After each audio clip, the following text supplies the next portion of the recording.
Well, I want to do something I think is interesting today, which is look at when a need arises in our cooking, how do we create from that need?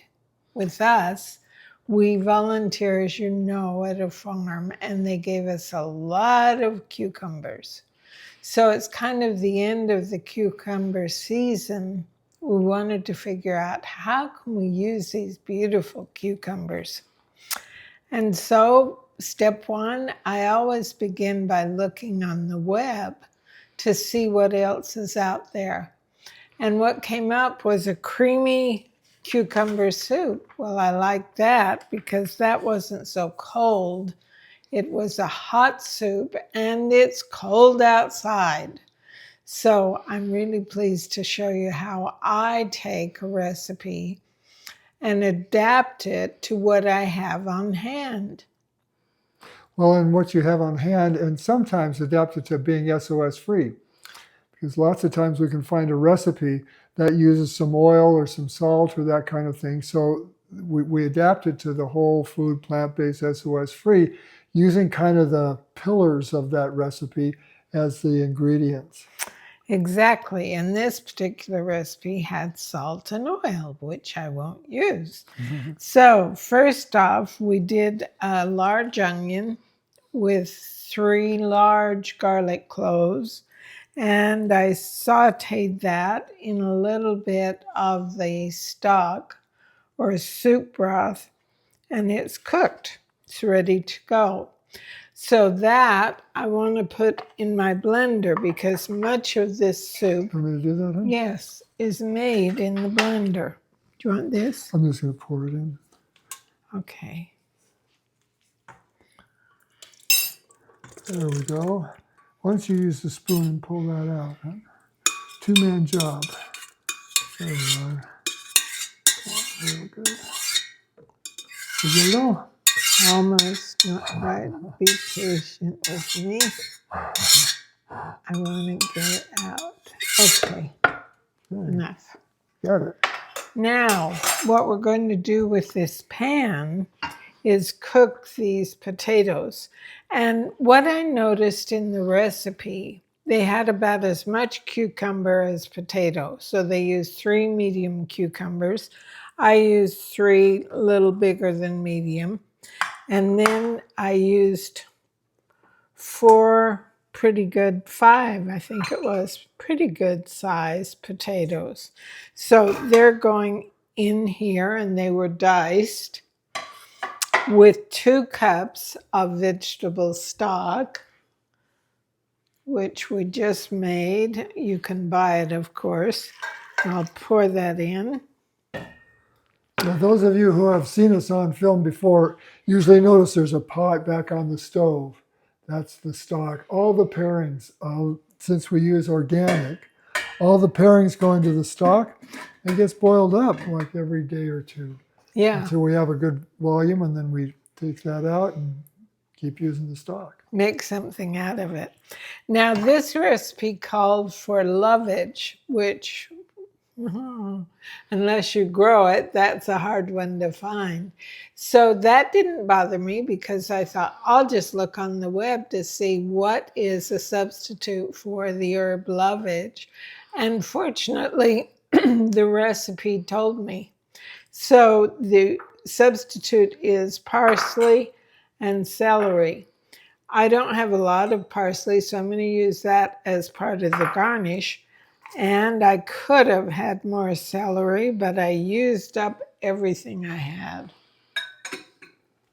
So the celery will go in, and that's about it, I think. So now we'll take a break and cook these potatoes, and then we'll come back and show you what's next. Okay, so we've cooked the potatoes, these diced potatoes and celery, in the veggie stock, in the 2 cups of veggie stock. And I want to put some in the blender to cream the soup and keep some out to give some texture to the soup. So we'll put in, maybe half.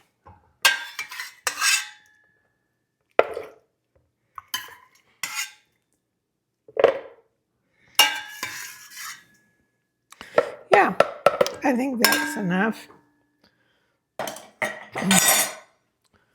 I'll show you what I've kept out. So just enough to give some crunch and texture to the soup. And then I'm going to add the cucumbers. Put those in the blender. My 3 beautiful cucumbers. And I want to add a handful or 2 of cashews to add to the creaminess in my blender. And this is the way we can add the fat without adding oil. This is a whole food source of oil and richness, yeah. And then the seasoning we can put in the soup pot itself. So I love this no salt organic seasoning from Costco. And I'm going to put in, probably a tablespoon. And then I'm going to use black pepper. And that's up to you how much you put in. Maybe you could do that. Sure, yeah. And then I'm going to use a couple of dashes of chili powder, not a lot, but to give it a little bit of heat. I'd say that's about a half a teaspoon. There we go. So we're going to now see how our cucumbers and potatoes blend up. Let's give it a go.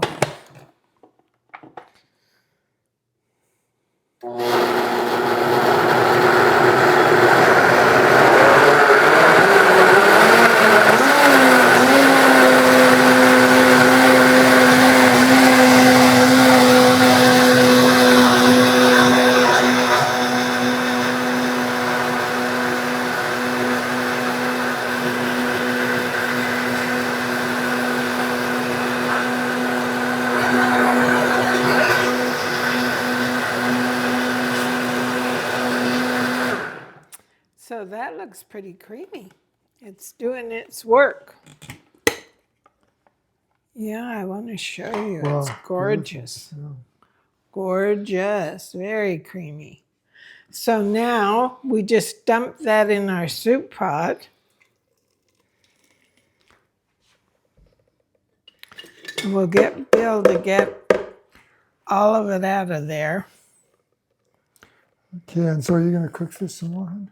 Yeah, I'll long? cook it just a little Just a bit few more, more minutes? probably 5 minutes. Okay. And then we'll add the parsley and the red pepper Oh, that's going to go in after you cook as it? garnish. Oh, that's yeah. garnish. Okay, good.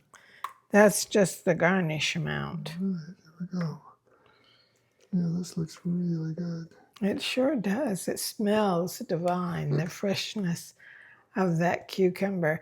And it's pretty easy. You have to prep your potatoes, your onion and garlic, and peel your cucumbers. But the soup looks great. And we've got some potatoes for a bit of texture. It's a beautiful color. Let's show you what it looks like. I'll get the camera. Bill's gonna come over with the camera. It's gorgeous. Isn't that nice? So we're going to cook him up.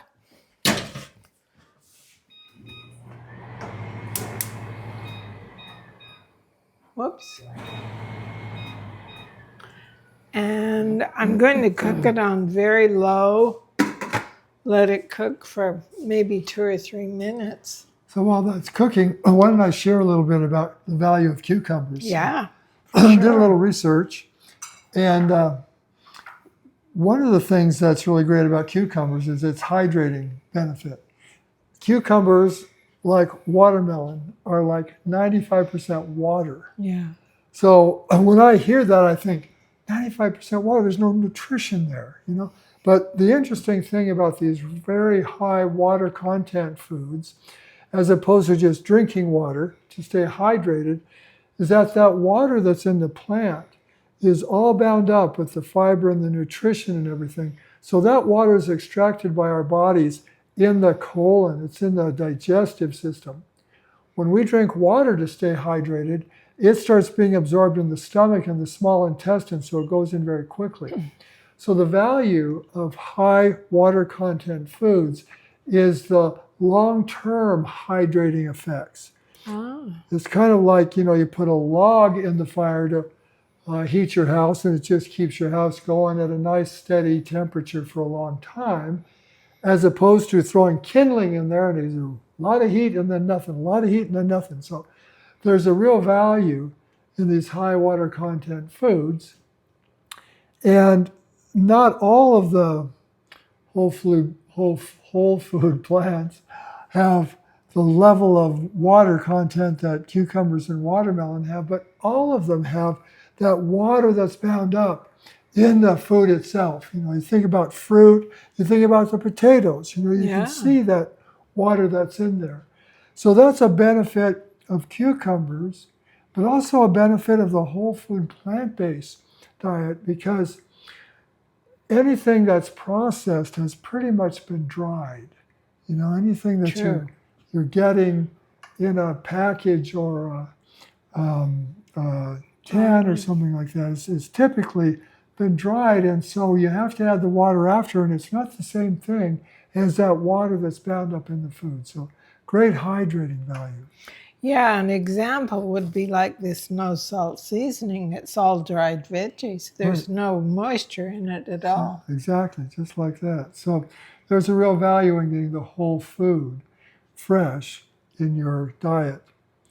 Now, the other thing about cucumbers, which is also so true of almost all of the plant foods, is their high nutrient density and their low calorie density. So it's nutrient density, and when we talk about the nutrients of these foods, it's the micronutrients, not the macronutrients. Macronutrients, the big nutrients, are fat, carbohydrates, and protein. We need large amounts of those because those are what we build our bodies with, the building blocks, and they're energy producing. So we need large volumes of those. They're macronutrients, they're big nutrients as a molecule, so to speak, and we need larger amounts. The micronutrients are what keep us healthy. The micronutrients are the vitamins, the minerals, the antioxidants, these things that we need to reduce inflammation and keep the systems working. For example, cucumbers are high in potassium and magnesium. The value of potassium to our heart health is that it helps to balance the sodium. Now, in most any diet, there's no lack of sodium. Just from whole foods, or particularly if it's processed at all, they've added more salt, so there's usually way more sodium than the body needs. But the body needs a ratio of sodium to potassium to function well. There's what's called the sodium-potassium pump in every cell. And what that does is that it pumps the nutrients in and it pumps the metabolic waste out. To have healthy cells, for healthy tissues, healthy organs, we need this pump working right. So you get that higher amount of potassium from cucumbers or the other whole foods, and you keep that balance going. So that's how they serve our heart health. Well, also, I want to emphasize what you said so that we really understand. There's sodium in all the plants. We get what we need except for a little bit of iodine from our plant-based eating. Now, the iodine you can get from a little bit of sea vegetable, like kombu or wakame. And what I do to get that iodine, I made myself a green smoothie this morning. I always put in a little piece of seaweed, or you could use Dulce flakes that you shake in. And that gives you all the iodine you need. The sodium comes from the whole food plants that you're eating, and you need no salt, which really makes a difference to the functioning and flexibility of your blood vessels. Because for me, I was using salt and a bit of ghee that we made, and the oil and the salt set the stage for a very minor stroke, but it was still a stroke. Yeah. So just talking about the whole food and the processed foods, these are staples that we have in our home because it makes it real easy to have a quick meal. We don't always cook all of our beans ourselves. But these Eden beans don't have any added salt. And so the sodium that is in here is from the beans itself, and they also do cook it with kombu, which is a sea vegetable, which Connie was just talking about in terms of the iodine. The kombu also has some sodium in it, so it's a little bit from the cooking with kombu and the sodium that's in the beans themselves. So in a half cup of these beans, there are 15 milligrams of sodium and 100 calories.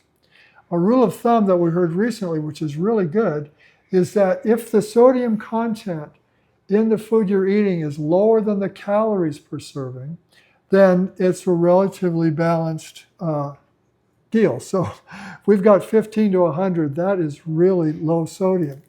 Now, Amy's chili, we love Amy's chili. But you love Amy's chili. I love Amy, that's right. I don't use it hardly ever. That's true. And why is that? Because it's high in salt and it also has oil. That's right. It's got both of those things that Connie is being very vigilant to avoid. So here, in half a cup, there's 400 milligrams of sodium. And one of the ingredients is added salt.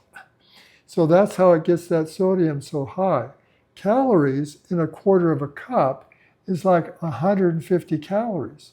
So there's 400 milligrams of sodium and 150 calories per serving. So you see, that's way out of balance if you really want to work with a low sodium, no salt diet. So processed and very unprocessed. Great. The last thing I wanted to mention about cucumbers, which is also very typical of all plant foods, is their low calorie density.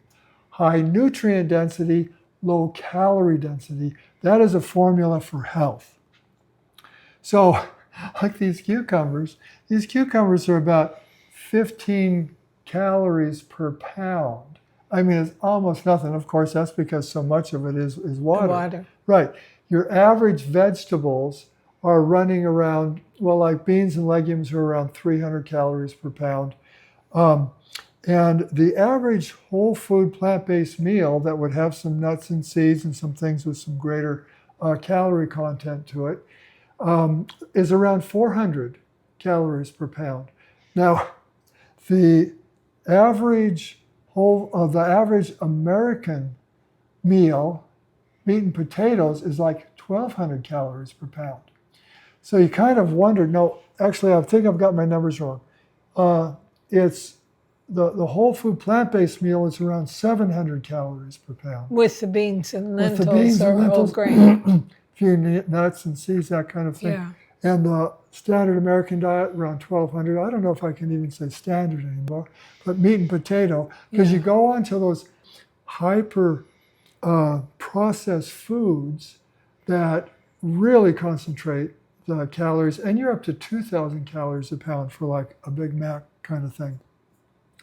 So when you compare 700 calories per pound for a whole food plant-based meal with 1,200 to 2,000 for the standard American diet, is it surprising that over 70% of Americans are considered overweight? Yeah. In North America. In North America, yeah. I mean, they're eating 70 to 120% more calories in each meal. So how can the body not do something with all those calories? And it puts it on its weight. Yeah. So hydrating, high nutrient dense, low calorie dense, that's the formula for health. Good. Now I want to show you what else we're going to have with this soup, because we always want to have a very big serving of dark green leafy veggies. So what I've got in here is kale on the bottom and bok choy, a pan full of that, which will cook down. There's the kale, if you can see it right in the bottom there. And we'll have that with a nut and seed dressing that we made with dill that is so good. And it's on our website, amazinghealtheffortlessly.com. So let's see what our soup is doing. It's just warming gently. And what we're going to do is we're going to serve this beautiful thick soup in a bowl. I'll show you how. Simple, simple.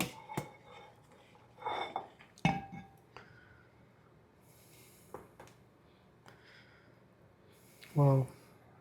Beautiful. Looks really good, doesn't it? Yeah. Looks really yummy. And then we're going to add parsley that I've chopped. Give it some color and the taste of parsley. And these beautiful red peppers from the farm. Sweet, sweet, sweet. So there we are. That, and probably we'll have seconds, and our dark leafy greens will make a great lunch. And the dark leafy greens have a nut and seed dressing flavored with dill. What a nice combination with this soup.